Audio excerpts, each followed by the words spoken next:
Very good morning students. Today we are going to learn about under frequency relay, which is our second topic in unit 7 of power system protection.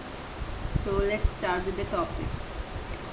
We all know that relay play a very important role in power system protection. Relays are the switches which aim at closing and opening the circuit electronically as well as electromechanically. It controls basically the opening and closing of the circuit contacts of an electronic circuit. When the relay contact is open, the relay is not energized with the open contact. So you all better know about the relay. Today we will learn about under frequency protection relay. So to start with, we will discuss first about the principle of working of under frequency relay. Under frequency protection is used to protect the transformer, generator, alternator when the frequency drops below the operating frequency. It is a backup protection for fluxing protection. And your under frequency occur due to turbine low speed, AVR failure, diode failure, grid frequency fluctuation, etc. You all know that. And the generator can tolerate the moderate under frequency operation provided voltage is within an acceptable limit. Under frequency causes overfluxing in the generator, transformer, speed drops in the motor, output voltage dropping, etc. The normal under frequency on the machine may be due to improper speed control adjustment or disoperation of the speed controller. So the under frequency relay, which is shown in figure 1, is a solid state device that functions to protect the load in the event generator frequency decreases below preset limit. It actuates when the frequency decreases to 55 Hz for 60 Hz operation and 46 Hz for 50 Hz operation.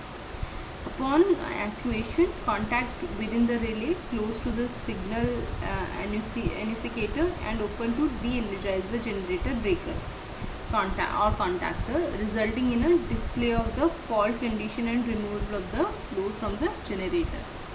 So to better understand the operation of the relay, you look at this figure which is showing the circuit of your under frequency relay. We will discuss about how this will work. What are the different components and what are their functions. So frequency sensing is accomplished by a tuned circuit consisting of capacitors C1 and C2 and component in the encapsulated base. You all can see C1 and C2. It is forming our tuned circuit. Zener diode, you all better know about Zener diode. CR1, CR2 and CR3 limit the peak voltage to the tuned circuit. You can easily find here the CR1, CR2 and CR3. These are the Zener diode. The AC output of the tuned circuit is rectified by diode CR4 and applied to a voltage driver consisting of resistors R1, R2, R3 and R4. Here the transistor Q1 compares the voltage at the wiper of the potentiometer R3 with the reference voltage established by Zener diode CR7.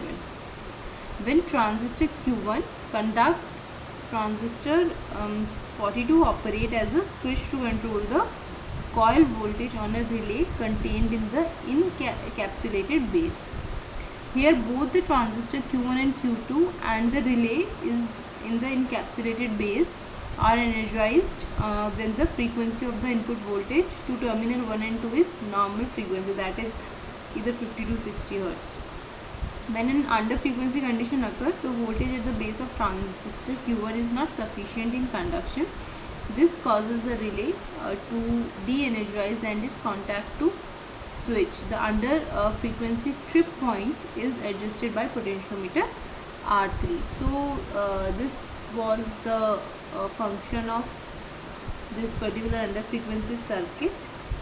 See, it is very important to control the frequency and not let it go beyond the normal frequency. As I have already told you, it will lead to overfluxing in the generator, transformer, speed drops in the motor, output voltage dropping, etc. So that was all about under frequency relays, operation and principle of working. So tomorrow we will learn about the next topic, which is our under voltage topic. Thank you. That was today's lecture.